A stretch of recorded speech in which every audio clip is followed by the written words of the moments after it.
Donostiarra, donde en breves instantes arrancará este pleno extraordinario de declaración anual de política general. El debate se iniciará con la intervención del alcalde, que tendrá un tiempo máximo de 60 minutos para hablar. A continuación, el presidente suspenderá la sesión durante 15 minutos y después se reanudará la sesión con la intervención de un representante de cada grupo político por un tiempo máximo de 20 minutos y por orden de menor a mayor representación. Es decir, hablarán Eneko Goya, Ramón Gómez, Ernesto Gasco y Josu Ruiz. A continuación intervendrá de nuevo el alcalde por un tiempo máximo de 15 minutos y luego los grupos tendrán derecho a una réplica por un tiempo máximo de 10 minutos. Sesión extraordinaria de 23 de octubre de 2014. Asunto único, declaración anual de política general. Bueno, egun on, eta gaur nik uste egun garrantzitsua dela Donostiarentzako, eta hurrengo ordutan ez gara alperrikariko. Gure hiriaren egoeraz hausnartu eta eztabaidatu egingo dugulako. Zein da Donostian egoera, zein da Donostiarren egoera, zeintzu dira gure kezkak, zeintzu gure erronkak, bide honetik goaz, eta agian garrantzitsuena, ari gara herritarren beharrei erantzuten. Gure kezkak eta eztabaidak bat datoz herritarrek benetan dituztenekin. Espero dut, gaurkoa baliogarri izatea, hausnarketa konjunto bat egiteko. Bi atal garatuko ditut, lehenengoan pixka kontekstualizatu, ze egoeretan gauden eta bigarrenean zertan aritu geran legislatura honetan eta ze hildoak ditugun egiteko hemendik aurrera. Kontekstualizu,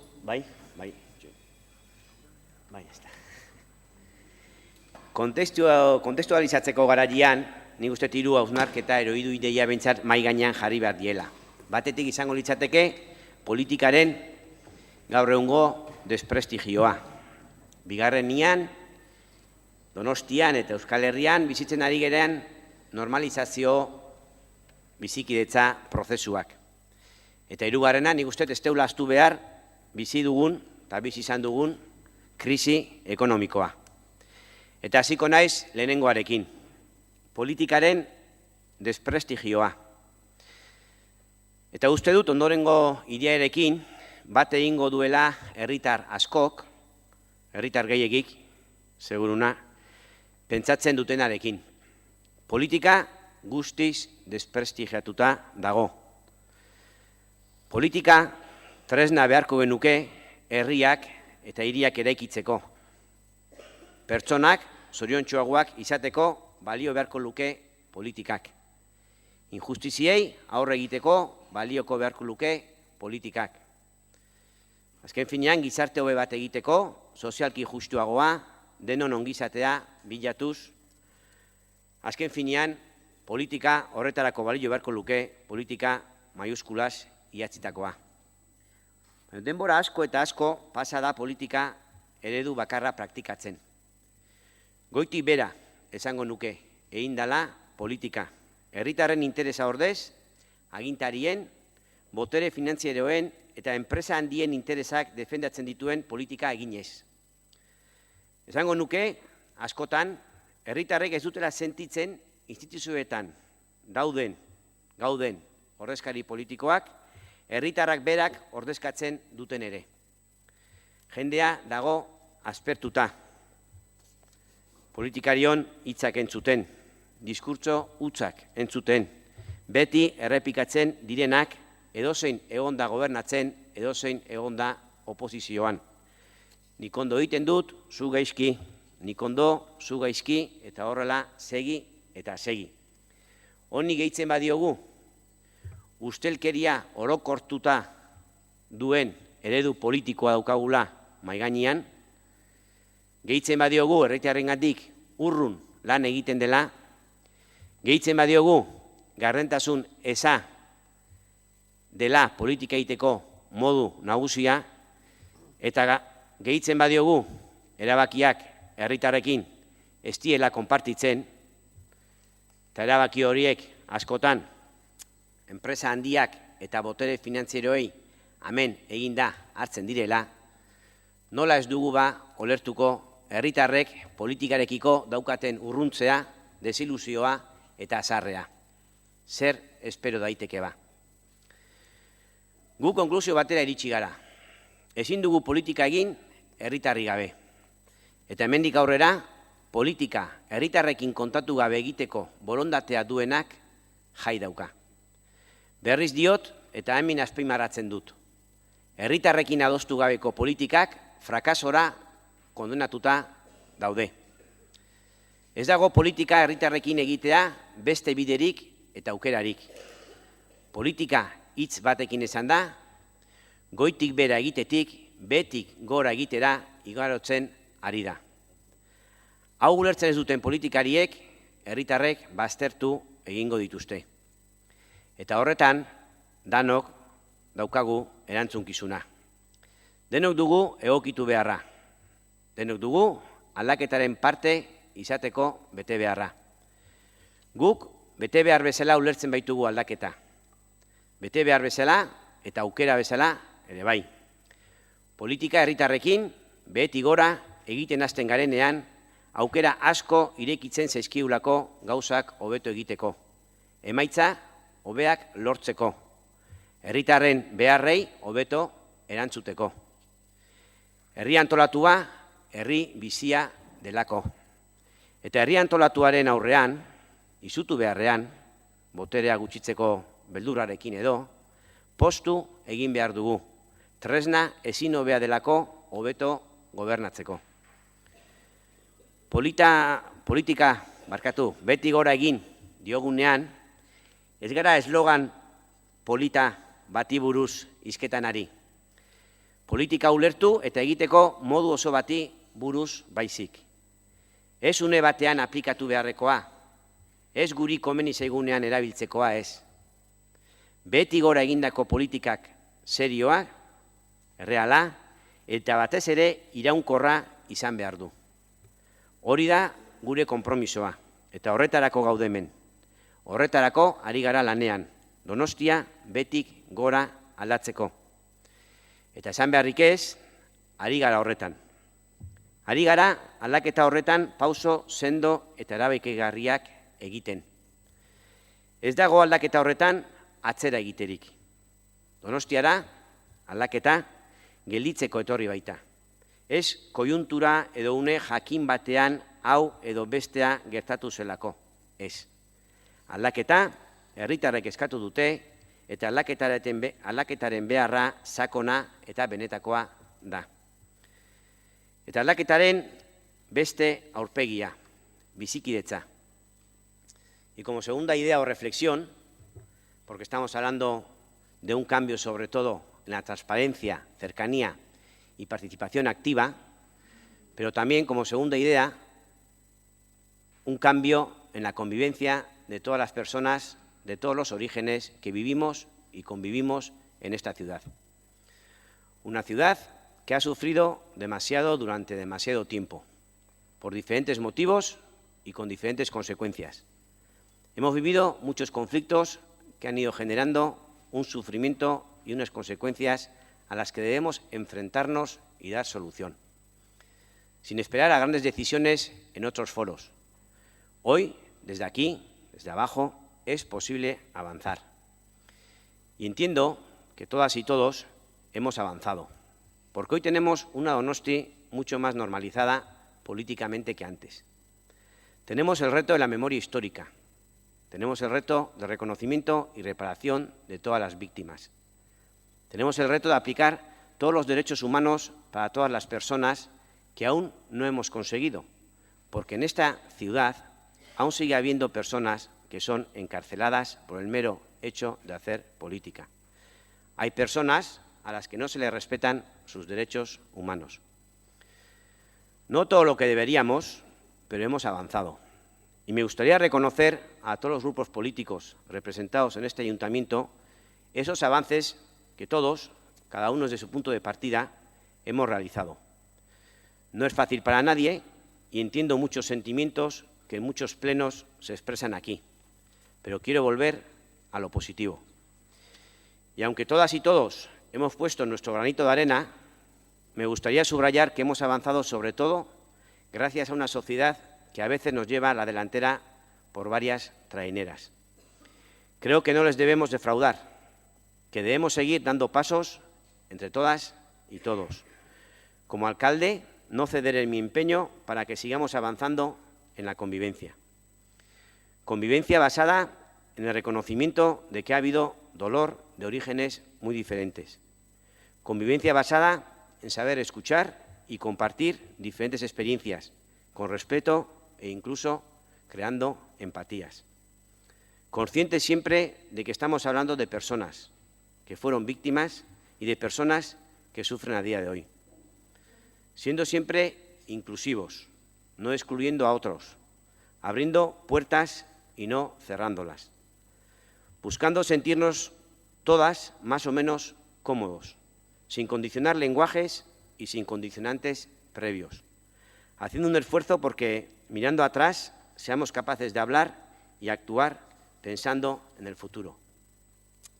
Eta kontestu honetan, hirugarren hausnarketa bat krisi ekonomikoari buruz. Azkeneko urteak gogorrak ari dira izaten hemen, Euskal Herrian, Estatuan eta Europan orokorrean. Langabezia gora, enpresak ixten, familien egoera larriak, zorrak ezin ordaindu, arazoak hile bukaerara iristeko, aspaldiko partez arazoa larriak elikadura normalizatua edukitzeko, edo zerbitzu minimoak etxea, janaria, beroan neguan ziurtatzeko. Pobreziaren tasa gora dijua. Eta honen aurrean, agintari gehienak politika gero eta estuagoa eramaten ari dira pertsonen aurka. Bere eskubideak ukatuz, soldatak jaitsiz, pagak kenduz, enpresak itxiz, gastu sozialak murriztuz, zerbitzu publikoak privatizatuz, eta bar. Donostian ere datuak kezkagarria dira, naiz eta inguruarekin konparatuz zeozer hobeak izan. Ziurazki, hiri honen ekonomiaren ezaugarriei esker beste gauzen artean. Hala ere, langabezia 13% iritsi da, eta hemen ere ikusi ditugu hainbat komertzio eta enpresa txikiak ixten. Hemen ere ikusi dugu gero eta donostiar gehiago laguntza sozialak eskatzen. Iaz, 4.500 donostiarrek eskatu zituzten emergentzizko laguntza sozialak. Eta udaletxea gobernatzeko momentuan ere, arazoak izan ditugu aurrekontuak egiterakoan. Kontutan hartu 2012ko aurrekontu konsolidatuak, udaletxe gehi soziedadea, patronatuak eta bar osatzen dutenak, 2008koa baino 125% bajuagoak zirela. 450 milioitik, 350 milioira jaitsi bai ziren. Hori bai, garbi izan genuen eta horrela egin genuen eta egiten dugu, naiz eta berapena hori euki, zerbitzu publikoak mantendu egin dira, ekonomia suspertzeko planak martxan jarri dira, politika sozialak gora egin dute, eta inbertsioetan diru gutxiago gastatzen ari gara, por supuesto, gutxiago dagoelako. Oso simplea da, etxe batean 2.000 euro sartzen balimazian, eta bapatean 1.500 balimadia, noski oinarrizko gauzak, janaria, argia, arropa, mantenduko diela, baino agian beste gastu batzuk, oporrak, obra itxoiten dagoena, ez dakiz egeletan, itxoroin inbiarko dute eta udaletxe mailan berdina gertatzen zaigu. Aurrena, pertsonak, baina benetan ez ahoz eta ondo gelditzeko. Eta inbertzioak ondo lehenetziz. Zerbitzu publikoak, ekonomia, komertzio eta enpresa txikiak bultzatuz, politika sozialak gora inez, ahazutako auzoak ondo tratatuz, kultura eta euskera suspertuz, oidanak aurretik jarriz. Aurkitu genituen egila da, legealdia izanean, proiektu faraonikoak benetan kaltegarriak Donostiarentzako. Auditzalkular edo erraustegia esate baterako. Garapen urbanistiko txikitzaileak eta osasunerako kaltegarriak ziren proiektuak. Eta tinko esan genuen hauek ez. Goazen benetan pertsonetan pentsatzea, lehentasunak markatzea. Lurra gehiago hartu gabe, oreka bilatuz, ingurumena errespetatuz. Eta orain ikusiko ditugu emaitzak, eta nik uste Donostia harro egoteko moduan dagoela. Donostiak asmatu egin duela esango nuke. Ze krisi garaian erakusten da ondo kudeatzeko gaitasuna, eta ez dirua soberan dagoenan. Eta guk, tokatu zaigu, krisi garaian kudeatu beharra. Beti ere, ondo baino hobeto jakinda lehentasunak zeintzuk diren, eta norabide horretan aurrera eginez.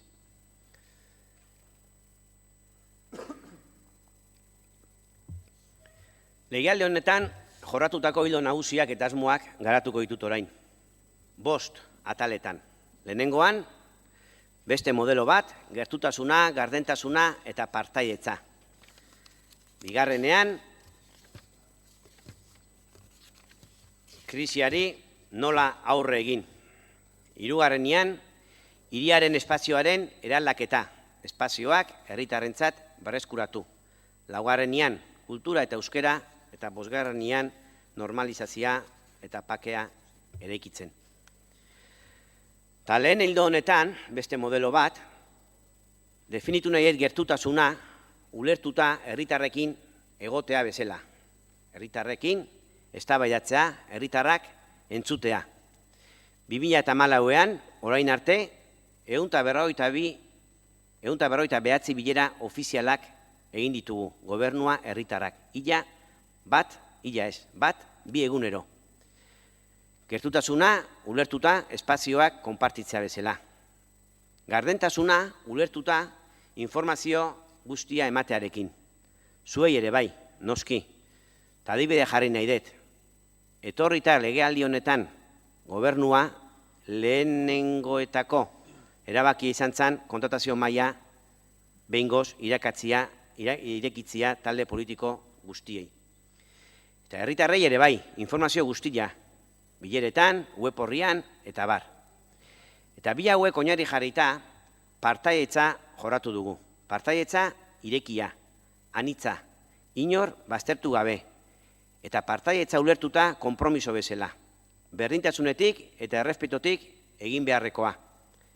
Herritartasuna sendotzen laguntzen duena. Parte hartzen dutenak, nik aportatu nahi dut, eta honek balio dit erosoago sentitzeko nire auzoan edo herrian. Horrela, ulertuta. Guk hiritarrak aktiboak nahi ditugu. Urteetan, ikara eduki zaio herri mugimenduei, herri antolatuari, eta hau akats izugarria da. Potentzial bat delako gauzak hobeto egiteko. Herritar aktiboak, herri antolatu bat, herri bizia da, eta hori nahi dugu. Guretzat, herri partaidetza ez da eslogan politiko bat. Herri partaidetza hiri bat politikoki eraikitzeko bide oso bada. Hiri bat beti gora eraikitzeko. Partaidetza da ezinbesteko tresna. Eta partaidetzak bi baldintza bete behar ditu, derrigorrez. Lehena, herritarren konpromisoa, erantzunkizuna eta lidertza. Ez gara alperrikako hitzetan ari. Parte hartzeak esan nahi du bizi dugun erraitetarekin konprometitzea. Parte hartzeak esan nahi du erantzunkizunak asumitzea. Parte hartzeak esan nahi du prest egotea desberdinen artean lan egiteko eta kolektiboki eraikitzeko. Parte hartzea ez da eslogan bat. Lana eta konpromisoa eskatzen dituen ideia bada. Oso sakona eta estrategikoa guztiz. Beti esan dugunez, herritar aktiboak nahi eta behar ditugu, kritikoak eta lanerako prest daudenak. Eta bigarren baldintza, administrazioaren papera dago. Guri dagokigu, eta hau ere obligazio gisa hartzen dugu, herritarrei parte hartzeko guneak eskaintzea, parte hartzeko tresnak ematea, parte hartzea gure jardun publikoaren esparru guztietan txertatzea. Esta legislatura ha traído una auténtica transformación en la forma de entender el papel de la ciudadanía en la vida y política públicas. De abajo hacia arriba. Se ha ido construyendo toda una arquitectura de participación ciudadana que tiene como proceso una característica fundamental, que toda esa transformación se ha realizado entre la ciudadanía y la institución, se ha coliderado entre organismos sociales y ayuntamiento. Y eso, de por sí, constituye, además de un ejercicio de responsabilidad, todo un ejemplo de la forma en la que entendemos se deben hacer las cosas. Desde los barrios de Donosti hemos integrado a la ciudadanía y la participación ciudadana en casi todos los ámbitos de la vida pública. En la elaboración de presupuestos municipales que presentaremos este mismo otoño, han participado activamente los y las ciudadanas, haciendo propuestas, eligiendo las propuestas, estableciendo prioridades junto con técnicos de esta casa y con el Gobierno municipal. 213 propuestas que se verán reflejadas en la propuesta de presupuestos que presentará este Gobierno en las próximas semanas. 18 barrios reuniéndose, preocupándose por su realidad, trabajando para cambiar y mejorar las cosas. Esa es la nueva Donostia de la que hablamos. Este proceso participativo no es más que un ejemplo de lo que se está haciendo. Hemos hecho procesos participativos de todo tipo. En Ciudad Jardín hemos diseñado, junto con el barrio, todo el espacio público y sus equipamientos. En Altza, las vecinas y los vecinos participan en el diseño de su polideportivo y zona peatonal cercana. En el antiguo, las y los jóvenes del Gaztegune Txantxarreka han creado su propio espacio autogestionado y acaban de presentar una maravillosa memoria de todo lo que están aportando al barrio. El mantenimiento, nuestra delegada Nora Galparsoro, se reúne semana sí y semana también con todos los barrios de la ciudad para compartir las necesidades que se tengan en cada lugar y marcar prioridades. Y así, un sinfín de ejemplos en todos los ámbitos. Urumea inguruko auzoak instituzio arteko batzordean presente daude bere auzoen erabakiak bertatik bertara ezagutzeko. Emakumeen etxearen gestioarena ezagutzen dezue. Iaz, bigarren mendeurrenaren ospakizunetan, guztiz parte hartzaile sistema bat erabilizan egitaraua osatzeko. Aste nagusia eta jaiak ere geho eta parte hartzaileagoak dira. Herriak eta auzoak aipatu dut, ibilaldi osasungarriak auzoetan, Loyola Antxieta Martutene trabesiaren eraldaketa, auzoetan peatonalizazio arinak, Muntuko plazaren diseinua, Herrera Larratxo lotura, eta bar eindia parte hartzea bermatuz. Y estamos hablando de ciudadanía comprometida, que nos está dando a todos y todas una lección de cómo trabajar entre diferentes en la construcción de un barrio, de una ciudad. La participación ciudadana funciona, sí funciona. Y no solo porque es más democrático, más bonito o más idealista, funciona para gestionar mejor, funciona para responder mejor a las necesidades de la ciudad y de la ciudadanía. Y gracias a eso, esta ciudad está funcionando mejor. Funcionando desde los barrios, por cierto. Los barrios, que ya les han dicho a quienes quieren imponer una división artificial de distritos, que retiren su propuesta y abran un debate público. Porque hay quienes todavía, hoy, se empeñan en hacer política sin contar con la ciudadanía, en hacer política de arriba abajo. Y en esto, la ciudadanía les ha dicho que no quieren ese modelo. Este alcalde y este gobierno anuncian aquí que hacen suya esa reivindicación, que todos los barrios de la ciudad les hicieron ayer mismo y que retiren su propuesta de distritos para abrir un debate a nivel de ciudad con la ciudadanía. Si tan buena es su propuesta como dicen, seguro que convencen a las y los ciudadanos. No tengan miedo al debate.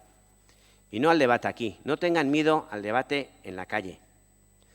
No vale hablar de participación y decidir aquí, en los despachos, cómo dividimos la ciudad. Respetemos los hábitats naturales de la ciudad y respetemos sus crecimientos y modos de organización. No caigamos en fórmulas totalmente artificiales, que no harán sino entorpecer aún más los recorridos burocráticos de cualquier barrio o pueblo en sus demandas. Orain, badugu herri partaidetzan erronka berri bat. Herritarrek, donostiarrek, hiriari dagozkion erabakietan ere parte hartzea nahi dugu. Demokrazia zuzena nahi dugu. Horretarako, egin dugu prozesu oso bat ideologia ezberdinetako donostiarrekin. Hiri honek herri galdeketak egiteko araudia izan dezan. Araudi hori onartutakoan, posible izango da, herritarrei edozein gairen inguruan galdetzea zer nahi duten.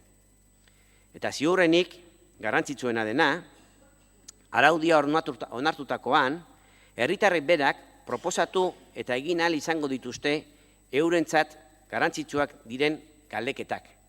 Hiri mailan 6.500 sinadura batuta.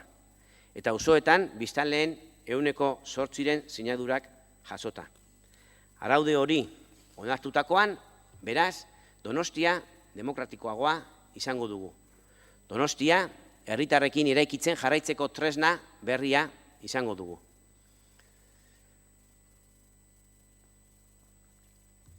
Eta bigarren ildoa, krisiaren aurrean zer egindan, zer egiten nahi garen, esplikatuko dut.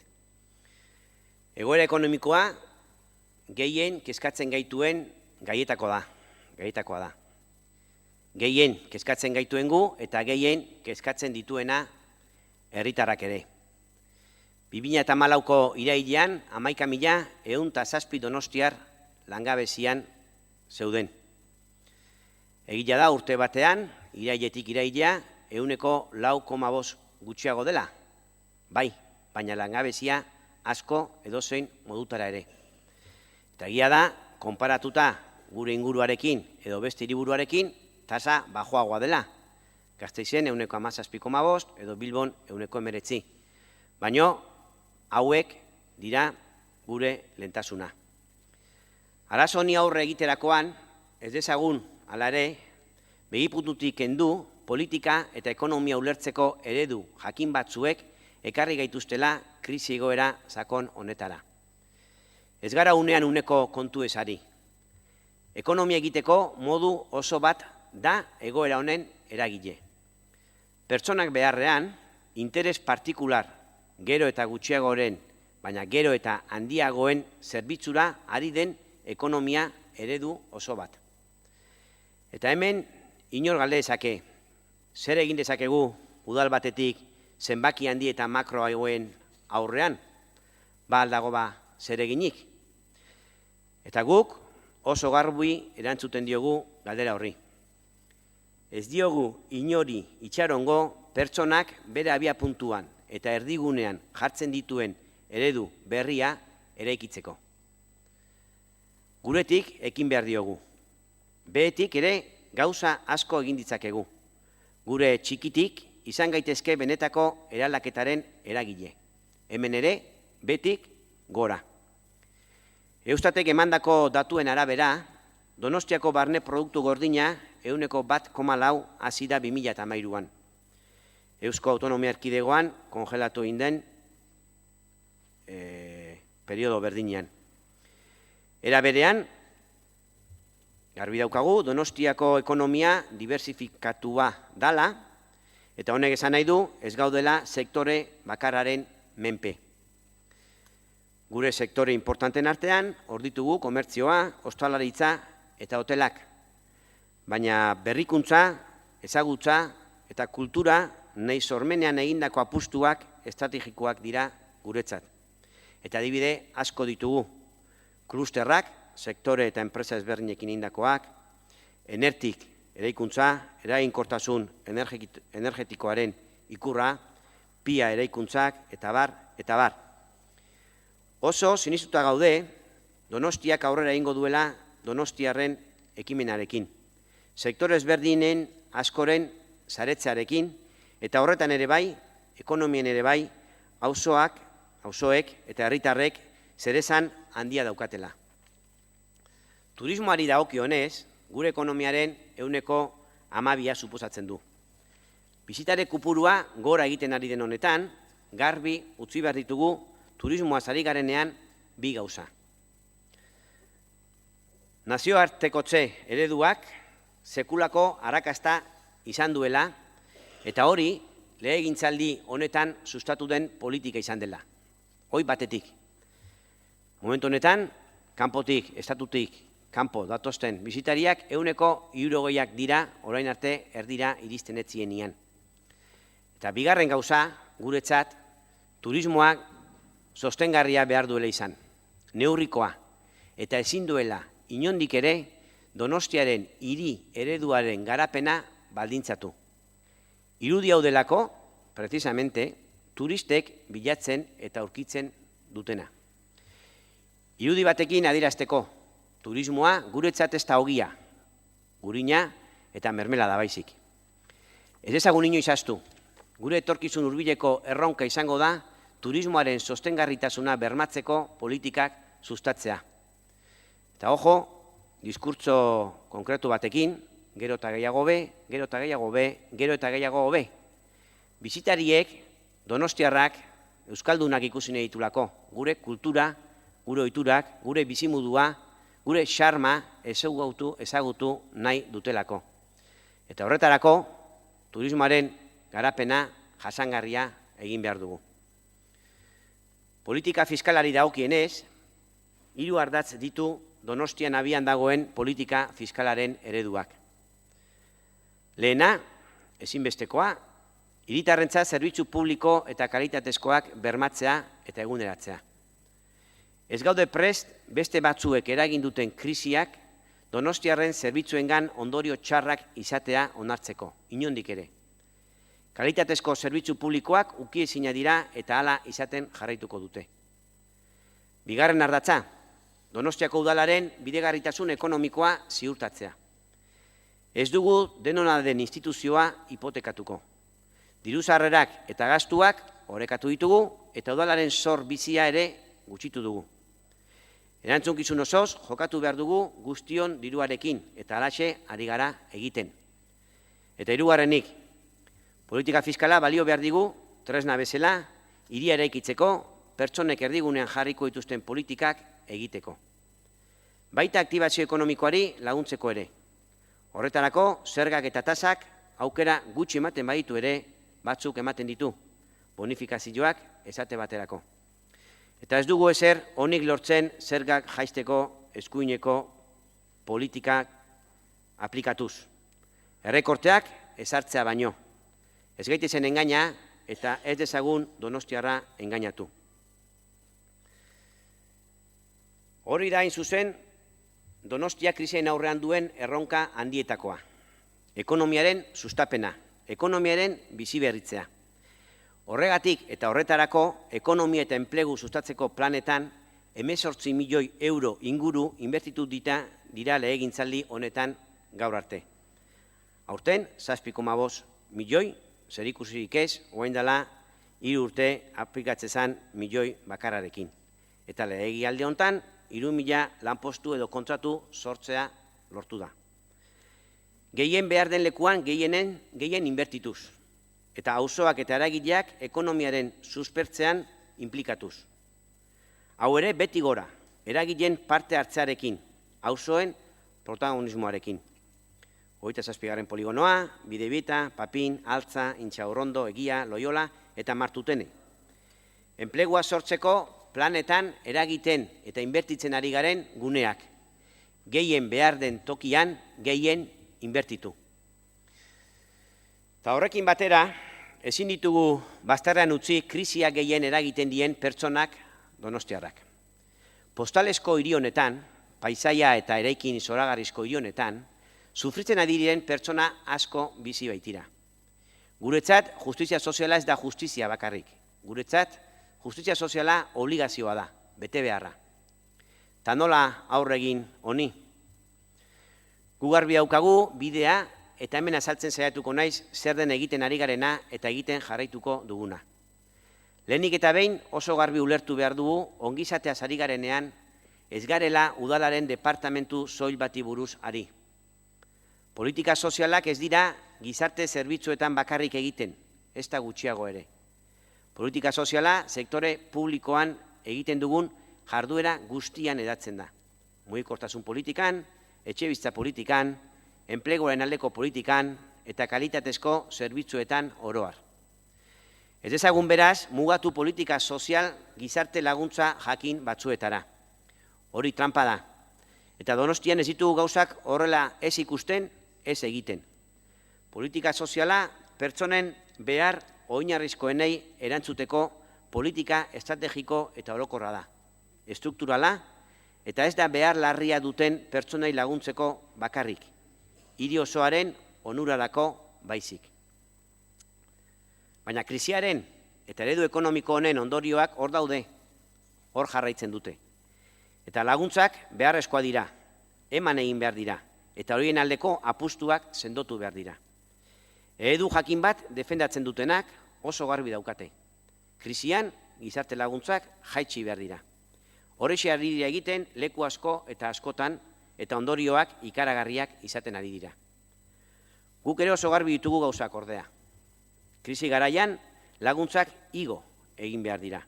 Beharrak handiagoa dielako eta behar horien aurrean eman behar den erantzuna tinkoagoa behar duelako.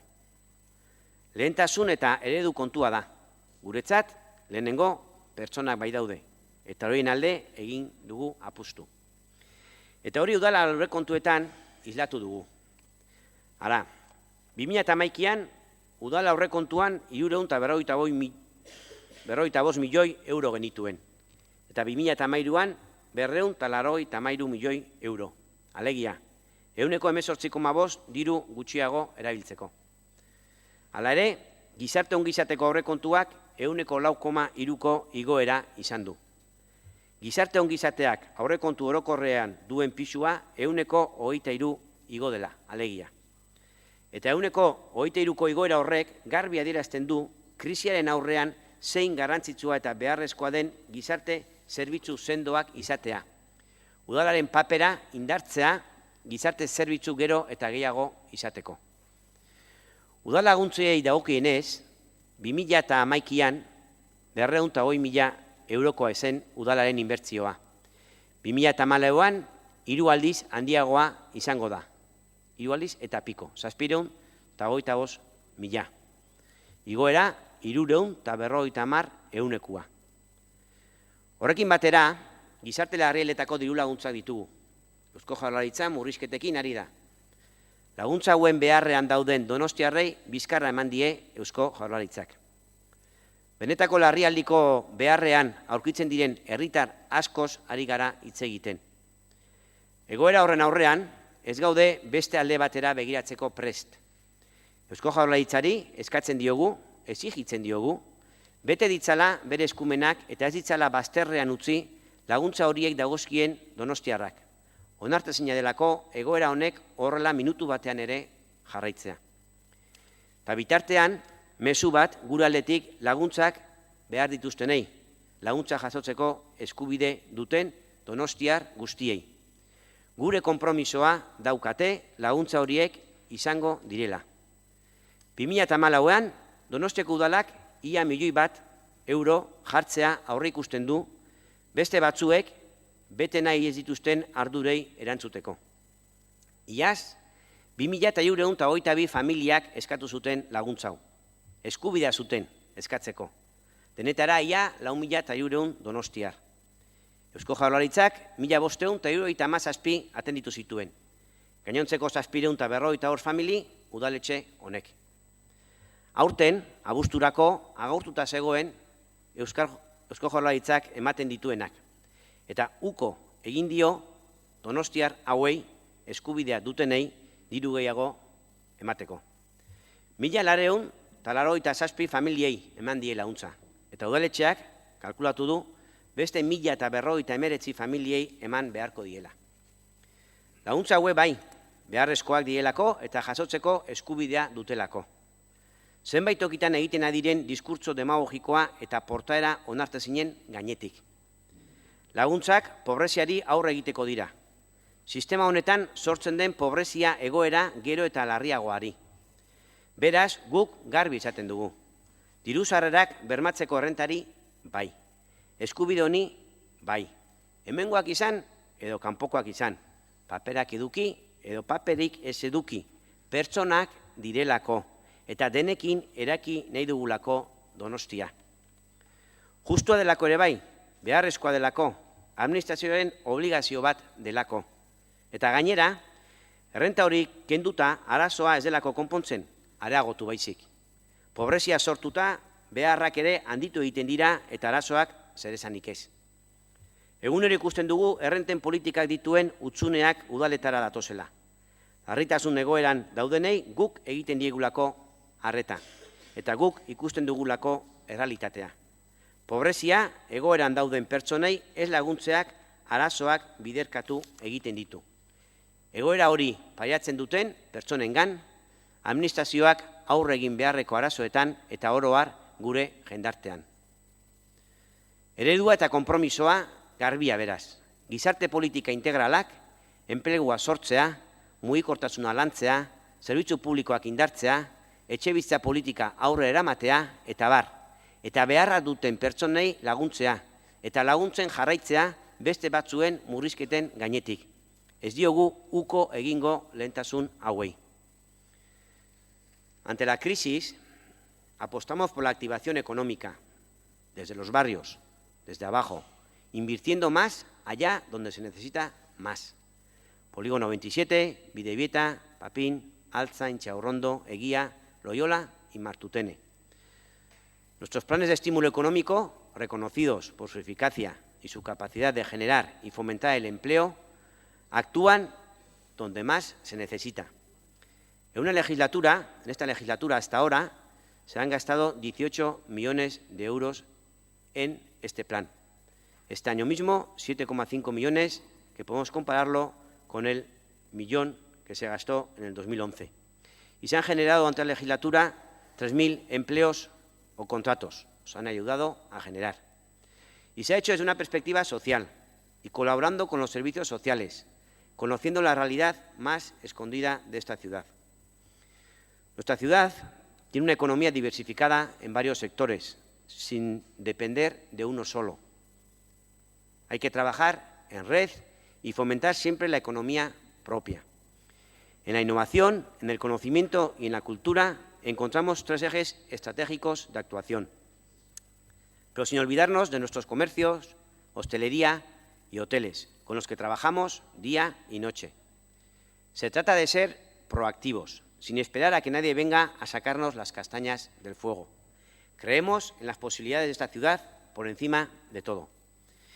Y Madrid ha respondido como ha respondido, con recortes y más recortes, en sanidad, educación, en derechos básicos de las personas y trabajadores, que perjudican, entre otros, a las y los trabajadores de este ayuntamiento.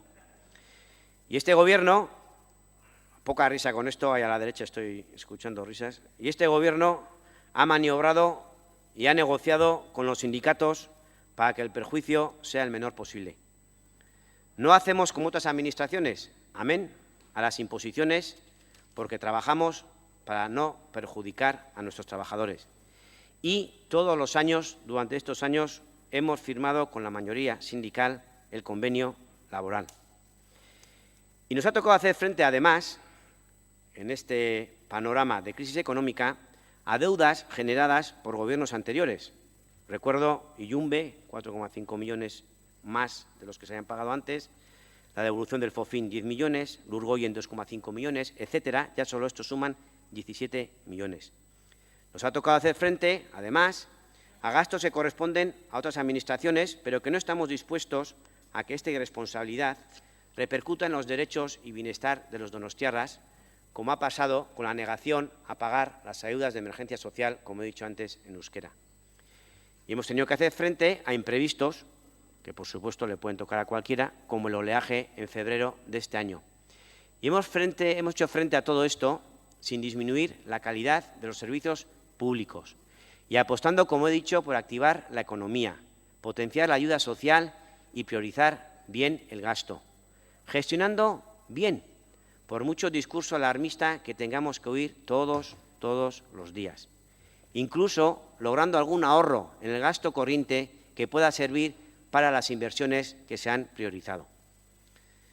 Hirugarren ildoa. Hiriaren espazioaren eraldaketa. Espazioak herritarrentzat berreskuratu. Esta es la legislatura en la que Donostia se ha puesto mirando al Urumea. Hemos cambiado nuestro punto de visión y lo hemos llevado a estos barrios olvidados, a esos barrios donde las necesidades eran y son máximas. El Urumea, verdadero eje vertebrador de nuestra ciudad, es todavía un espacio a conquistar, un espacio donde las actuaciones para su transformación integral no se han hecho esperar durante esta legislatura, en la que ha habido una auténtica revolución en la manera en la que entendemos el Urumea. De tenerlo olvidado, hemos pasado a convertirlo en máxima prioridad. Hemos pasado de mirar al Urumea como una amenaza a mirar al Urumea como una oportunidad. De construir ciudad a espaldas del Urumea a construir ciudad con el Urumea y mirando al Urumea. Un espacio que estamos conquistando, recuperando y transformando. Cuando ayer decíamos Urumea, decíamos inundaciones, necesidades, olvido. Hoy, cuando decimos Urumea, hablamos de regenerar Txomin, subiendo su cota en 3 metros, de ensanchar el cauce, de crear parques fluviales, de sustituir puentes que hacían efecto barrera en las grandes crecidas. Para que en esta ciudad nadie, nunca más, tenga que estar pendiente del parte meteorológico para saber si esa noche duerme o no en casa. Y lo estamos haciendo con los vecinos y vecinas codo con codo, participando. Cuando decimos Urumea, estamos diciendo un plan de emergencia acordado entre ciudadanía e instituciones que mejora sustancialmente el plan de emergencias anterior, participando. Cuando decimos Urumea, decimos que la mayor inversión en vivienda pública de toda Euskal Herria en años se está haciendo aquí, en Donosti. En el barrio de Txomin se construirán 929 viviendas, de las cuales 424 serán de protección oficial y de estas 162 serán promocionadas por el Ayuntamiento, todas ellas en alquiler. Además de las 95 viviendas que serán para el realojo de los vecinos y vecinas que sufrieron las inundaciones y tuvieron que abandonar sus hogares. Hace 2 semanas hemos aprobado en Junta de Gobierno el plurianual de 22,7 millones de euros que blinda todo este proyecto. Y a posteriori también se programan en Sarrueta 544 viviendas, de las cuales 218 son de protección oficial, en Triquete 105, 32 de protección oficial, en Portucho 44, el 20% de protección oficial. Implicando, por supuesto, a otras instituciones como el Gobierno vasco y a otras muchas en la Comisión Interinstitucional para evitar inundaciones. Cuando decimos Urumea, decimos revitalización de toda la zona como espacio de oportunidad, con un parque fluvial y zona de ocio de 28.000 metros cuadrados en Txomin Enea, con la peatonalización de la calle principal de Martutene o el nuevo campo de fútbol, como nuevos servicios y regeneración en Ciudad Jardín, equipamientos públicos acordados con los vecinos. Hablamos de la inversión de 4 millones en tanques de tormentas que dificulten las inundaciones. Hablamos de la inversión de 16 millones en terrenos para ponerlos a disposición de URAC para que pueda realizar las actuaciones acordadas contra las inundaciones. Y en todo esto estamos hablando del qué, pero también del cómo. Y quizá este segundo es tan importante como el primero. Estamos hablando de amplios procesos participativos donde las decisiones se comparten y se toman en base a la demanda y participación ciudadana. Porque hay que construir también el espacio de abajo arriba. Pero esa transformación de la ciudad no se limita al Urumea. Debemos entenderlo de una manera mucho más amplia, porque se trata de una interconexión entre distintos ejes que nos dibuja una ciudad que trabaja en la recuperación del espacio público para el uso y disfrute de su ciudadanía. En Eguía tendremos otro eje muy importante, el edificio Tabacalera, que estará finalizado el año que viene y al cual también mencionaré luego, como apuesta por la creatividad, interculturalidad multidisciplinar y actividad. Generará en su fachada norte la plaza Néstor Basterrechea, suprimiendo parte del pasadizo actual, con lo cual desaparecerá uno de los puntos negros identificados en la ciudad, transformando todo el entorno. De este modo, no solo se conseguirá que un obstáculo se convierta en zona de disfrute, sino que además se conectará en Eguía y el centro de una manera mucho más natural. Y en el mismo eje de la ciudad, la estación de autobuses será por fin, después de tantos años de demanda y necesidad, una realidad en Donostia a finales del año que viene. Nos hubiera gustado que fuera más digna de lo que va a ser con una mejor ubicación, pero en cualquier caso la estación marcha a buen ritmo y no solo tendremos una estación de calidad para el 2016, accesible y protegida, con servicios como un parking para bicicletas, sino que también generaremos una nueva zona en la parte de su superficie para disfrute de la ciudadanía que podrá ser un parque o zona de ocio. Y en el centro de la ciudad quiero mencionar San Bartolomé, que había sido un problema de gestión y un generador de incertidumbres durante décadas y décadas. Propietarios, vecinos y vecinas y ayuntamiento no alcanzaban una solución real para la zona. Lo que se ha puesto en marcha este año supondrá una verdadera revolución para San Bartolomé. Recuperaremos un espacio para la ciudadanía, para su disfrute, con un parque público y con una nueva vista de la ciudad que de verdad merecerá la pena. Al mismo tiempo que protegeremos el patrimonio histórico de la ciudad. Y todo esto se ha conseguido también gracias al acuerdo de todas las partes, propietarios, defensores del patrimonio, vecinas y vecinos y ayuntamiento. Siguiendo en el centro, en la parte vieja, vamos a transformar el edificio Pescadería de la Brecha en un equipamiento público para la ciudad. De hecho, vamos a recuperarlo. Vamos a hacer que este edificio emblemático sea para servicios públicos, con un centro de salud nuevo, en condiciones, que abarque también el punto de atención continuada que en este momento está en la calle Bengoechea, que dé servicio al centro, a la parte vieja y el punto de atención continuada a toda la ciudad. Una demanda histórica de estos barrios. Un edificio, pescadería, con equipamientos deportivos, espacio para el uso de la ciudadanía y para el traslado de la oficina de turismo, modernizándola y haciéndola más funcional. Todo esto nos liberará otros locales, como es la actual Casa de Socorro, donde se podría ubicar un centro de día, o el centro de salud actual en Esterlines, que podría dedicarse a un Haurtxoko. Y todo esto consiguiendo un importante ahorro para la ciudad de 350.000 euros anuales.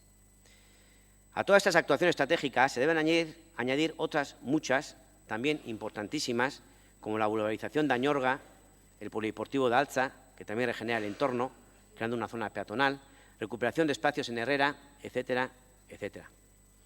Estamos hablando de toda una regeneración y forma de entender el espacio. Construimos ciudad desde los barrios, desde abajo, desde las necesidades reales de los y las ciudadanas. Kultura eta euskera, laugarren ildoa. Kultura Donostiaren apustu estrategikoa da. Eta kultur mailan egiten dugun apustua bere osotasunean ulertzeko bi ardatz bereiztiko ditugu. Batetik, nazioarte edo maila altuko ekimen eta proiektuak harriko dituzke, eta bestetik, eta bat egiten dute askotan, auzoetako, gure kaleetako kultur herrikoi propioa.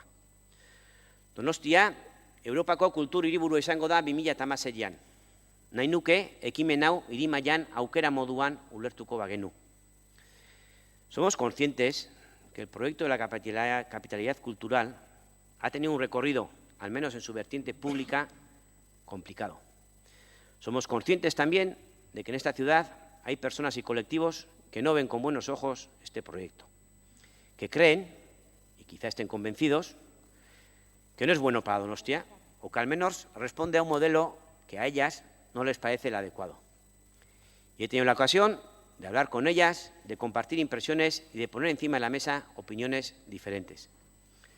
Lo primero que me gustaría transmitirles a estas personas y colectivos es que sus críticas y sus apreciaciones son bienvenidas y son necesarias. Insistiré siempre que queremos una ciudadanía activa, crítica, comprometida y valiente. Y todas estas personas lo son, y por eso merecen todo mi respeto. Creo además que estamos de acuerdo en muchas cosas de las que plantean. Y creo además que el propio proyecto 2016 es consciente de estas diferencias de opiniones. Es parte del proyecto, de hecho. Por eso se habla tanto de la convivencia. Está en sus genes. A mí, como alcalde de esta ciudad y presidente del Patronato Donostia 2016, me corresponde hablar con ilusión de este proyecto, de convencer e ilusionar a toda la ciudad. Y lo hago, y lo intento, y me empeño en ello, porque creo profundamente que Donostia 2016 sí es una oportunidad para esta ciudad y para este país. Oportunidad de dar a conocer nuestra cultura y compartirla con otras. Oportunidad de utilizar la cultura como herramienta para la convivencia, construcción de la paz, mediante la participación. Kultura ezin dugu ulertu kontsumo produktu bat bezala soilik. Ez, kultura tresna bat bezala ere ulertu behar dugu. Kohesio sozialerako, bizikidetzarako, bakegintzarako, parte hartza bultzatzeko, ezberdin artean eraikitzeko tresna bat bezala. Kultura hiria eraldatzeko prozesu moduan ulertzea, elkarbizitzarako tresna dela jabetzea. Kultura, bere sormen prozesuan, ezberdin arteko topaleku gisa bizitzea. Eta balore guzti hauek Donostia eta Maseian badaude. Eta izan daitezke, eta izango dia 2016 errealitate bat balore hauekin, guk horrela nahi baldin badugu. Eta horretarako aurran dugun aukera aprobetxatu behar dugu. Ez badugu aprobetxatzen, Donostia 2016 beste ekimen bat izango da. Handia nahi baldin bada, nazioartekoa nahi bada, baina beste ekimen bat besterik ez. Baina guk nahi badugu, denok, herritarrok, Donostia 2016 benetako eraldaketarako tresna ere bihur dezakegu. Donostia eta Euskal Herria munduan zabaltzeko eta ezagutaratzeko hemen herri bat dagoela bere ezaugarri eta izaera propioarekin. Gure eskuetan dago, proiektuaren aldekoen eta kontrakoen eskuetan. Oraindik garaiz gaude. Tabakalari buruz ere hitz batzuk. Tabakalera proiektua hilzorian aurkitu genuen alkatetzara itxi ginenean. Orain 3 urte pasatxo. Beteko ez ziren promesetan kateatuta desagertzear zegoen. Guk proiektuari heldu eta aurrera egitea erabaki genuen beste erakunde batzuekin batera. Eta alaxe egin genuen eta orain errealitate izatear dago. Nazioarteko, mailako, sormenderako erreferentzia izango da. Donostiarentzat eta Euskal Herriarentzat erreferente bat. Seguru gaude, bete-betean asmatu dugula apustu honekin. Sortzaileen fabrika izango da. Mundu guztiko artistak elkarlanean bertako sortzaileekin, disiplina ezberdineko sortzaileak. Eta sortzeko prozesua balorean jarriz. Balio ezala prozesu honek ikusteko bai, osatzeko ere bai, eta beste batzuk ikasteko ere bai. Hau dena baita tabakalera. Eta nazioarteko ekimenen gainetik, zinemaldia, jazaldia, musika maostaldia eta goi mailako ekimen ospetsu eta entzutetsu horien gainetik, eta noski, zenbat onura ekartzen ditun Donostiari hauek danak errekonozituz, mai gainean lehen lerroan jarri nahi dugu foko eta alfombra gorrietatik oso urruti mantendu nahi izan duten beste Donostia hori. Donostia herrikoia, koloretsua, anitza eta guztiz aktiboa. Auzoetako festa eta ekimenetekoa. Kultura etxeetakoa. Gure sortzaileena, elkarte eta taldeek osatu eta antolatzen dituzten ekimen infinituena. Hori da, ez dezagun ahaztu Donostiaren bihotza, hori da Donostiaren arima. Kultur eta pertsona anitzeko Donostia nahi dugulako. Aniztasuna noski dala aberasgarria herrientzako. Eta nahi ditugu jatorrez ezberdinakoekin lan egin, kultura konpartitu eta hiria eraiki. Eta nahi ditugu paperakin edo paperi gabe. Eta prest gaude ongi etorri emateko eta informatzeko noa etorri dien, ze eskubide eta obligazioa dituzten, ze zerbitzu bere eskura, eta bar, eta bar. Eta horretarako, harrera plan bat lantzen ari gara. Denok garelako pertsonak, denok berdina garelako. Eta hauek ere eragilekin egin nahi dugu, betik gora. Hainbat eta hainbat elkarteekin. Eta apustu egiten dugu jaiak ere geota herrikoiagoak izateko. Auzoetan eta zentroan, urtean zehar eta aste nagusian. Protagonismoa herritarrei emanez, eragilei eta poliki-poliki lortzen ari gara. Eta nola ulertu kultura gure hizkuntzari gabe, euskara gabe. Donostia euskararen hiria dela esaten dugu behin eta berriz. Eta hori, Euskal Herriarentzat estrategikoa da. Herri honek behar du hiriburu euskaldun bat.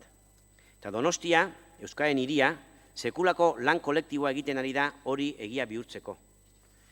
Euskara ez dakitenek, euskara ikasiz. Dakitenek, euskaraz eginez. Auzoetako herritar taldeek partaiatzaren bidez euskararen normalizazioa sustatuz. Eta horiekin batera, Donostiako udala. Gure bete beharra eta donostiar guztiei euren hizkuntza eskubideak bermatzea da. Bigarren mailako donostiarrik ez dela ziurtatzea. Eta bide horretan, eta euskararen 5. plangintzaldiaren baitan, aurrerapaso nabarmenak eman ditugu 3 norabideetan. Euskara zerbitzu hizkuntza bihurtzeko, euskara laneko hizkuntza bihurtzeko, eta euskara beste erakunde eta elkarteekin harremanetarako hizkuntza bihurtzeko. Oraindik bidea luzea dugu egiteko. 35 urte eta gero, kale izenak euskaraz ofizial egitea lortuko den bezala, lortuko da, jada euskaldunagoa den Donostia, guztiz euskalduna izatea. Horretan, seguru gaude. Eta hau dena, praktikarekin egiten da. Euskara egunero erabiltzen bakoitza bere etxean, lanean, aisialdian, lagunekin, administrazioan, gozamenean eta borrokan. Eta guri, ejemploa ematea ere, tokatzen zaigu, hemen udaletxean, eta horretan, ari gara ere. Eta bosgarren hildoa, eta azkena, giza eskubideak eta normalizazioa. Zango nuke Donostia, erreferente bihurtzen ari dela gai honetan. Eta 4 hildotan lana egiten ari da giza eskubideetako sailak. Batetik, giza eskubideen urraketa oro aztertzen eta salatzen, emakumeen aurkakoak, justizia soziala, munduan dauden desorekak, eta bar, eta bar. Bigarrenik, munduan zehar, hainbat gatazkari buru hitz egiteko lekua bihurtu da Donostia. Hego Amerikakoak, Palestina, Irlanda, Sahara, Kurduak, eta bar, eta bar. Hirugarrenik, memoria historikoa lantzen ari gara. Gauza asko ina zeuden, gauza asko indira, eta oraindik ere gauza asko falta zaizkigu egiteko. Eta laugarrena, gure bake prozesua, bizikidetza, normalizazio prozesua. Denak dute oinarri giza eskubideak, eta danok daukagu garbi, gu behintzat, giza eskubideen pertsona guztien eskubideak eta herri guztien eskubideak mahai gainean jarri behar diela. Eta momentu honetan, nazioartean ematen ari diren mugimentua ikusita, ez dut hemendik kanpo utzi nahi, herri guztiek bere etorkizuna erabakitzeko duten eskubidea eta defendatu behar duguna Donostiatik ere. Eta goazen hitz egitea bizikidetzaz. Nik uste bizikidetza lantzeko, inori ez deula itxoin gabe, itxoin behar. Donostia hiri oso zigortuta izan da urtetan eta urtetan. Zigortu honetakoa noski. Etaren biktima asko eta estatuaren biktima asko bizi izan ditu hiri honek. Eta ustet asko ikasi behar degula oraindik denon artean lan elkarrekin egiteko. Ikasi beste lekuetan zer egiten dutena aztertuz, esperientziak trukatuz, zezgia bakarrak munduan hainbeste sufritu dutenak.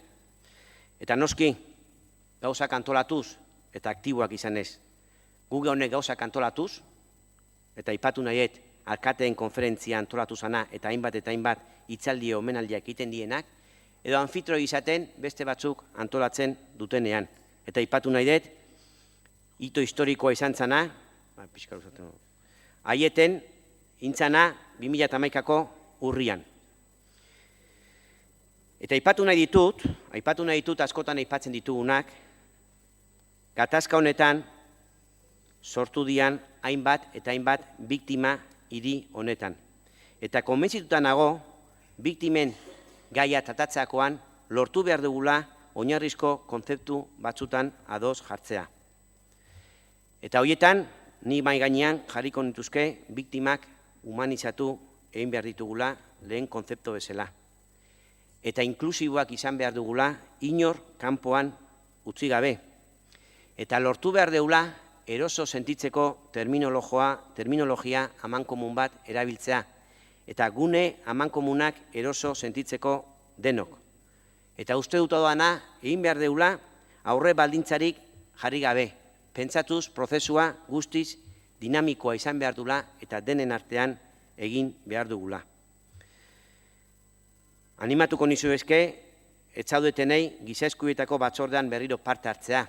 Eta desde luego, biktimak aipatuz, gustatuko litzaeke, azaroak 10ean urtero indan bezala, aurten ere, eguerdiko 12etan denok batera, egotea, oroigarri horretan, udaletxe aurrian, lore eskaintza bat eginez, oroituz, hiri honek esan ditun biktima guztiak. Eta bukatzeko, gure konpromisoak, 2 minutu besteik ez. Queremos hablar de los y las ciudadanas donostiarras, pero queremos que las y los donostiarras hablen. Queremos que hablen los barrios, queremos que ellas y ellos sean los protagonistas del cambio, que sigan siéndolo de todo este camino recorrido ya. Konpromisoa garbia daukau, hiritarrekin modelo berria lantzeko. Modelo honetan parte hartzean sakondu beharko dugu, arautegi berriak ateraz eta 3 hankak landuz. Bozketena, dialogikoena eta demokrazia zuzena. Beti berdintasuna eta esnistasuna bermatuz. Eta modelo honetan, krisiari aurre egiteko jarraitu ingo dugu ekonomia suspertzen. Komertzio txikiak, ostalaritza eta hotelak bai, turismoa bultzatuz bai, baino jasangarritasuna bermatuz, eta gure hiriaren ezaugarriak babestuz. Eta, por supuesto, beste sektoren alde ere eginez. Berrikuntza, ezagutza, kultura, klusterrak bultzatuz, lehen sektorea, bigarrena eta hirugarrena uztartuz. Eta politika sozialak ahaztu gabe, pertsonak ahaztu gabe, erdigunean jarriz beti. Biak ekonomia suspertu eta ongizatea eta politika sozialak batera aztertu behar baitira. Hirugarrenik, aurpegien aldaketa ematen ari da Donostian eta jarraituko du hurrengo urtetan. Espazio publikoak errekuperatuz, erabilia publikoak sustatuz, urumean inguruan jarraituko dute aktuazio guztik, Martutenen eta Txominen eta Loiolan ere bai.